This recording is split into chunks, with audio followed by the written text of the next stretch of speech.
Mga kasayan, XRM125, XRM110. Meron lang tayong gagayad na nag-comment sa atin. Ito siya kasayan ha. Shoutout sa'yo, June Amparo. Ito yung comment niya kasayan ha. Good PM po sir. Yung headlight at taillight ko po, naka-battery operated na po. Kaso yung taillight ko, taillight ko po hindi po nakakonect sa switch. Yan siya kasayan na hindi po nakakonect sa switch, kaya po pag on ng susi, iilaw po agad yung taillight. Hindi po tulad ng headlight, saka iilaw kapag on na po yung susi.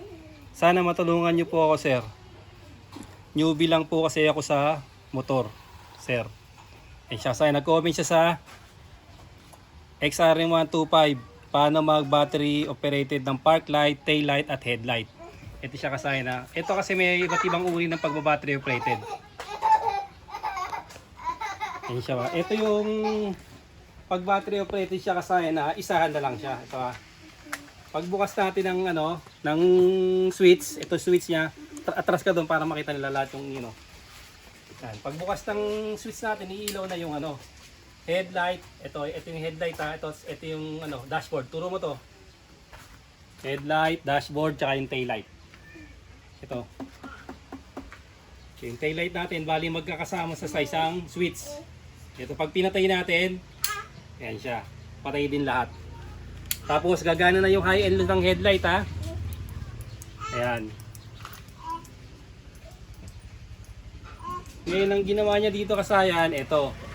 Ang nilagyan lang niya ng switch, etong headlight. Kaya yung headlight niya napapatay. Ayan, ganyan ang nangyari sa kanya ha. Pagbukas niya ng susian, nakabukas na kagad to. Ito. Nakabukas na kagad yung dalawa. Dahil ang may switch lang sa kanya, etong headlight lang yung may switch. Ayan, yung headlight lang yung may switch ha. Bali ganito lang ang gagawin mo. Punta ka lang dito sa taillight. Ito yung taillight ha. Ito yung wire ng taillight. Ito. Ayan siya ha. Bali depende sa'yo kung saan ka kukuha. Ang hahanapin mo lang dito, pag XRM, yellow. Minsan naman kulay brown yung yung taillight. Hanapin mo lang yung yellow. Halimbawa, nakita mo na yung yellow. Ito siya, yung yellow putulin mo to. Pagkaputol mo ng yellow, putol yung papunta galing dito sa taillight, ilalagay mo sa switch, idediretso mo sa switch. Ngayon kung mahanap mo yung pinakamalapit, ang pinakamalapit siya, napunta ka, diretso ka pa rin dito. Siya, halimbawa, dito may open na rito. Pwedeng dito mo kudin. Ayan siya, hanapin mo yan Pag wala kang nakitang brown, ibig sabihin kulay dilaw siya. Pag may nakita kang brown yung taillight niya. Ayan, hanapin mo siya ba.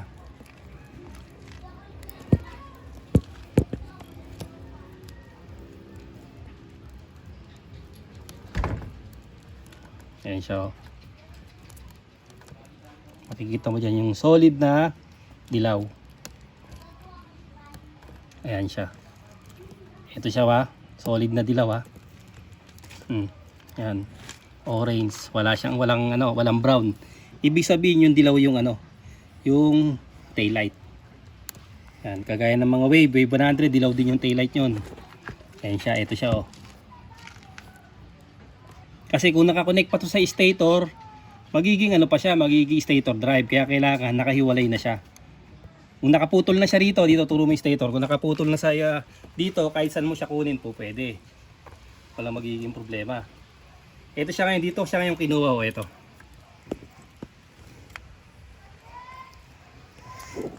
Diretso rito ito. Ayan. Kulay yellow.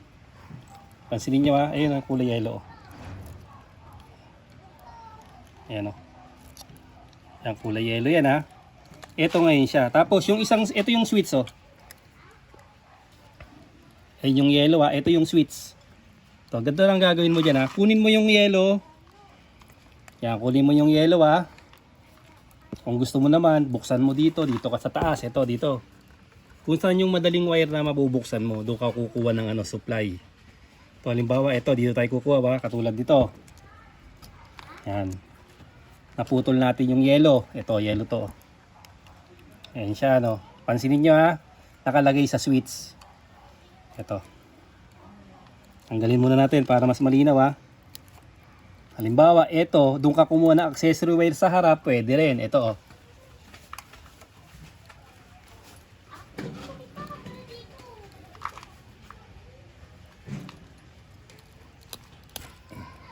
Ito. O, diretso mo dito. Ang kakalabasan yan, ito. Yan, ito. Pansinin nyo ha. Pag hinila ko yan, ito yung on-off switch. Ito siya. Pagbukas natin, wala tayong ilaw. Ayan o, wala tayong ilaw dyan ha. Yan, ang gagawin mo dyan, yung isa nito, ilalagay mo sa accessory wire. Kahit saan na, accessory wire sa harap, pwede. Accessory wire, basta solid block. Hanapin mo lang yung solid block. Dito susian, pwede rito. Ito kasi may accessory wire dito. Ito siya, nilagay ko sa accessory wire. Dito sa brake light switch, may accessory wire. Sa starter, may accessory wire. Sa susian, may accessory wire. Ayan siya. Tapos yung isa, lalagay natin na sa kulay dilaw. Ito yun, yung kulay yellow, dinuktukan ko lang to. Yun, tutukan mo tong yellow para makita ng comment sa atin. Ayan yung yellow ha. Diretso yun ng taillight. Yan ha, para pag nilagay natin dito. Tapos inon natin yung switch. Magbubukas na siya. Ayan na. Saka bukas na yung ano natin ha. Yan. Ito magkasama to ha. Ito. Yan. Kaya dito tayo kumuha magkasama yung ano, yung indicator, gear shift indicator o dashboard natin.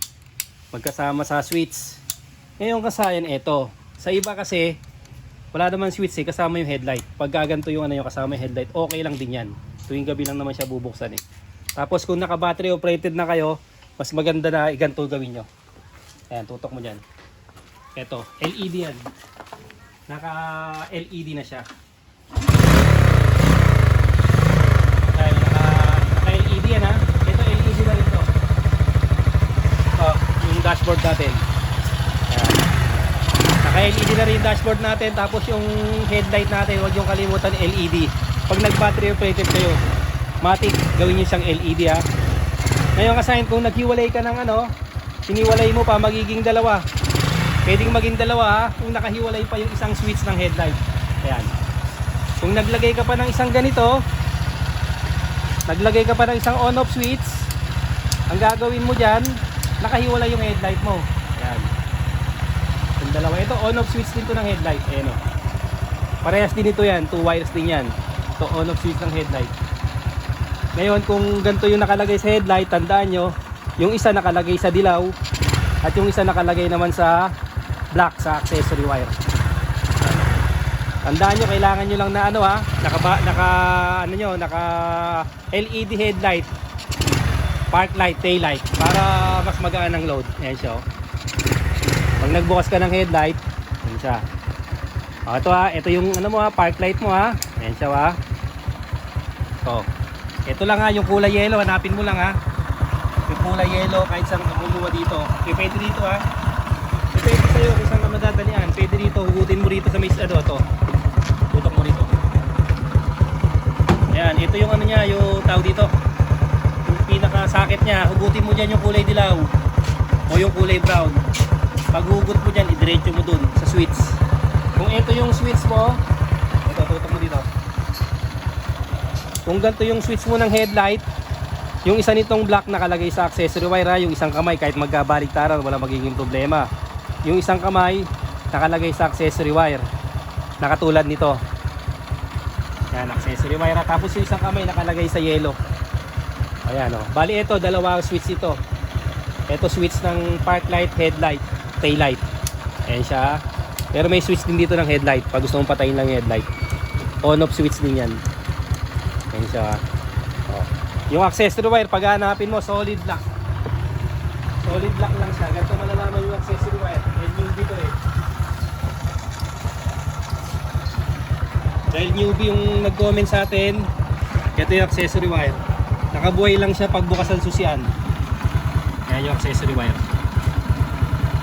Ayan siya. Pagpatay ang susian, patay din siya ha. Pagbukas yung susian, ayan, buhay siya. Oh. Tapos, ito yung yellow ha. Ito yung yellow, papunta sa may ano, papunta sa taillight. Papunta sa taillight yan. Pag tinanggal mo naman, hinugot mo, automatic, bubuksan mo siya. Oh. Pagbukas mo, wala oh. Oh, wala yung dilaw kasi nakaputol siya rito. Pag nilagay na natin sa switch, ilalagay na natin sa switch siya. Ayan. Paglagay mo sa switch, sa istampahan ng switch, kahit magkabaligtaran, ilagay mo yung kabila sa accessory wire. Pag nailagay mo sa accessory wire, okay na siya kahit hindi nakabukas yung susian, off mo siya. Ayan siya. O, ganun lang kasayin. Pag meron ka pang hindi nakuha, i-ano mo lang siya. I-comment mo pa lang para magawa natin ng paraan kung meron ka pang hindi naintindihan. Hanggang dito na lang mga kasayan. Salamat sa panonood.